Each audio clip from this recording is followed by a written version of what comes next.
Honorable Laila De Lima is now recognized. Thank you. Thank you, Mr. Speaker. Distinguished sponsor. I will not be interpolating. I will not be asking questions. I will be raising a parliamentary inquiry, then I will make a manifestation. Parliamentary inquiry. First, a clarification. Did I hear it right? That there is no one present from the Office of the President right now in today's, Office of the Vice President right now in these proceedings. Affirmative, Mr. Speaker. Second question. This is the third time. This is the third setting for the budget deliberations or interpellation for the budget of the Office of the Vice President. Is that correct? That is correct, Mr. Speaker. Does the committee have the intention to respond to this letter dated September 30, 2025? The last letter flashed on the screen about the two conditions, supposed conditions, being demanded by the Vice President about her appearance before this body. Number one condition is requiring the presence of the President himself in the deliberations or interpellations for the budget of the Office of the President.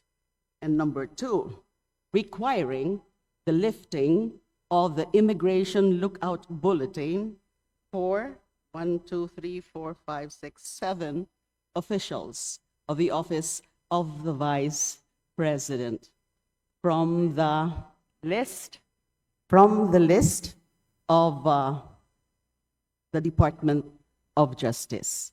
Does the committee have the intention to respond to this letter of the Vice President?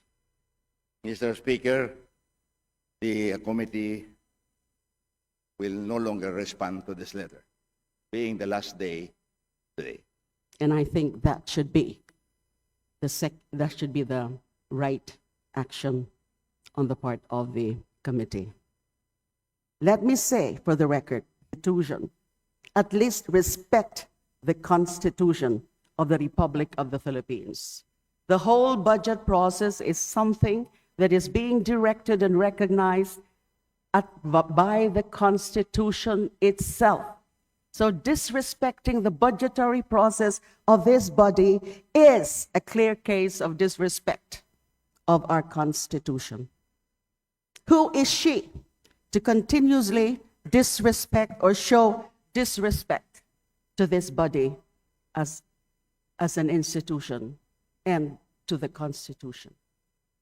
If she can afford to be showing herself up to the Senate, including being there and applauding the former Senate President in his privileged speech, which is definitely not part of her mandate as the Vice President, why can't she not spare a few moments of her time attending to her official function as Vice President to defend the budget of her office? Enough is enough. Enough of her brattiness. So, I rise today to manifest my extreme displeasure about the behavior of our Vice President. And in due time, I will move for the decrease in the budget of the Office of the Vice President. I actually intended initially to move for zero budget for the Office of the President, or for the disapproval of the budget for the Office of the President, of the Office of the Vice President, in light of those very questionable actuations on the part of the Vice President. But after some mulling, after some reflections, and out of courtesy also and consideration to the personnel and staff of the Office of the Vice President, I'm just now thinking of moving for the decrease, let's say, for the retention of the MOOE and personal services budget, and get rid of the operational budget for the Office of the Vice President. Again, I will move at the proper time during the period of amendment for that. And I hope that my colleagues will join me in that motion or in that amendment. Thank you. Majority Leader. Mr. Speaker, next to interpolate the sponsor, I move to recognize Representative Antonio L. Tino of ACT Teachers Party List. So move, Mr. Speaker. The representative from ACT Teachers Party List is now recognized. Maraming salamat, Ginoong Speaker, Ginoong Sponsor. Hindi rin po ako tumindig ngayon upang mag-interpellate dahil wala pong silbi ang pag-interpellate sa sponsor. Sumasaludo po tayo sa kagalang-galang na sponsor, si Congressman Alvarez, sa kahandaan niyang ipagtanggol ang proposed budget ng Office of the Vice President kahit yun mismong Vice Presidente ay malinaw na walang interes na ipagtanggol ang hinihingi nito sa taong bayan. No? At ito po ang mahalagang punto. Lubos po tayong nadidismaya, katulad ng kasama nating si Congresswoman Laila De Lima, sa hindi pagharap sa Kongreso ng Vice Presidente. At hindi lang po lubos na nadidismaya, kinukundina po natin ito. No? Dahil ang importanteng punto, ang proseso ito ay ang proseso kung saan ang mga opisyal ng gobyerno ay humaharap sa Kongreso upang humingi ng pahintulot na gastusin nila ang pera ng taong bayan.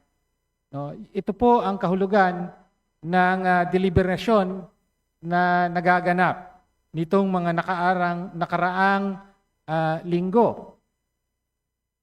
Humihingi po sa taong bayan, no, dahil gagamitin ang pondo nila ng kanilang opisina. Kaya ultimately, ang binabastos po ng Vice Presidente sa paglalagay pa ng mga kondisyon. Bago daw siya magpakita rito, may mga kondisyon muna, ibigay ang gusto niya. No?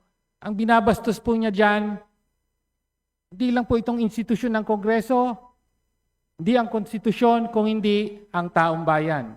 No? Dahil pera nila ang gagamitin ng Vice Presidente. Naisa na nating tanungin kung paano niya ginagastos ito. Nitong mga nakaraang taon, galing mismo sa sarili niyang bibig, ay 18 times po nagbiyahe abroad. Galing mo mismo sa sarili niyang bibig, karamihan doon personal na mga lakad. No? Iba't ibang bansa ito, kasama ang Japan, kasama ang ilang mga bansa sa Europe at sa Middle East.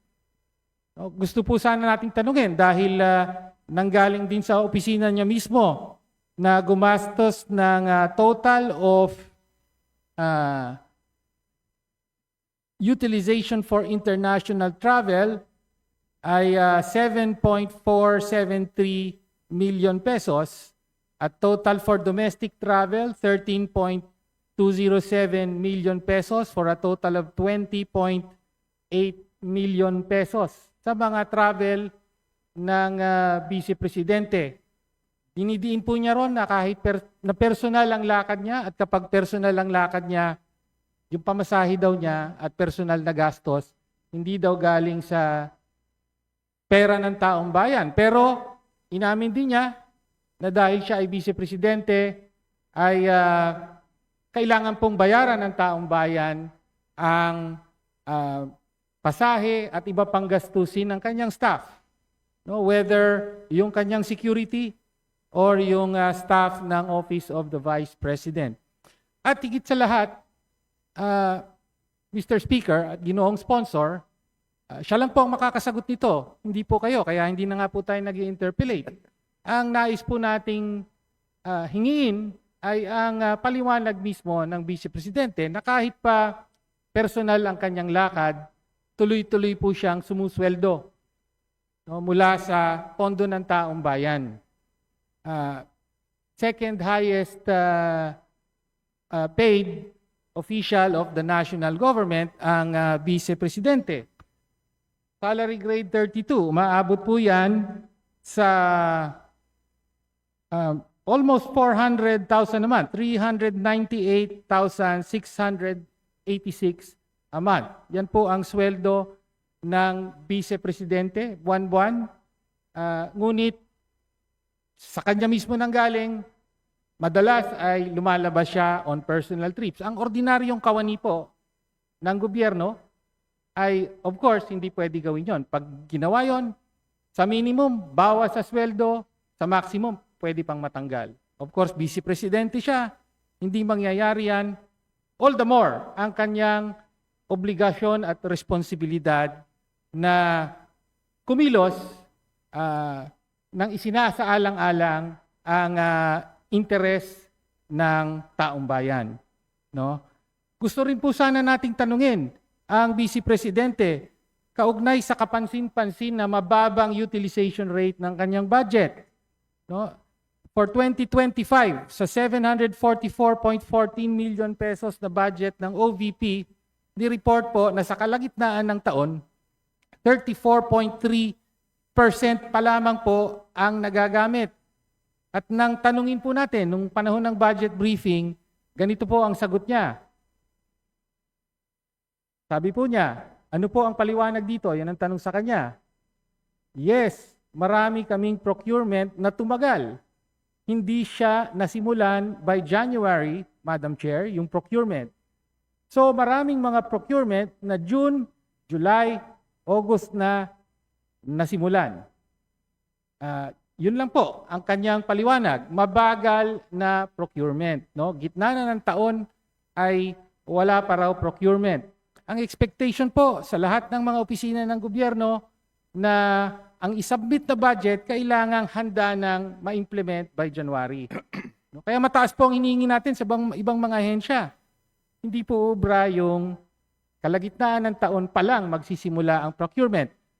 Nais po sana nating i-relate sa naging performance din ng Vice President nung siya ay kalihim ng DepEd. Ganito rin po ang problema. Napakabagal na procurement. Kaya po, noong 2023, yung tanging taon na buo ang panunungkulan niya bilang DepEd Secretary, meron po siyang budget, ang DepEd, para magtayo ng 6,379 classrooms. Ang napatayo lang po ng DepEd ay 192. No? So kaya hindi po bago kung hindi tila isang padron yung napakababang utilization rate. No? And finally, gusto rin po sana nating maliwanagan sa ilang mga partikularidad ng budget na hinihingi for 2026. Particular, bakit po may kapansing-pansing paglaki ng hinihingi para sa supplies and materials, 43% increase po rito. At para sa professional services, 405% increase. Professional services para sa mga consultant. No, hindi po natin alam kung para saan yan. Gusto sana nating malaman sa kanya. Rent and lease expenses. Again, that's a 75% increase na hinihingi. At iba pa ang mga maintenance and operating expenses. Again, ang punto po natin, hindi po pamumulitika ang habol dito kung hindi lihiting mong mga tanong na tinatanong din natin sa ibang mga ahensya. At dahil ganito po, again, kinukondin ako ang pambabastos ng Vice Presidente sa taong bayan. No, dahil umaasa siya na magkakaroon ng budget para sa 2026. Mas malaking budget pa nga ang hinihingi.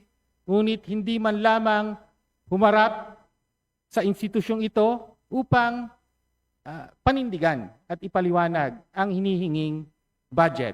No? Kaya at the proper time, Mr. Speaker, ako po, I will move to reduce the budget of the Office of the Vice President for 2026. Ang inihingi po is a total of 902.895 million for 2026. I will move that it be cut only to the PS component. Ibig sabihin, yung pangsweldo lang po sa personnel. Bakit po? Dahil obligado po. No, habang nananatili silang mga empleyado ng gobyerno at isaalang-alang din po natin na ang mga kawani ng Office of the Vice President ay damay lang po. No? Naniniwala tayo na sila ay mga tapat na lingkod bayan, ngunit sa kasamaang palad ay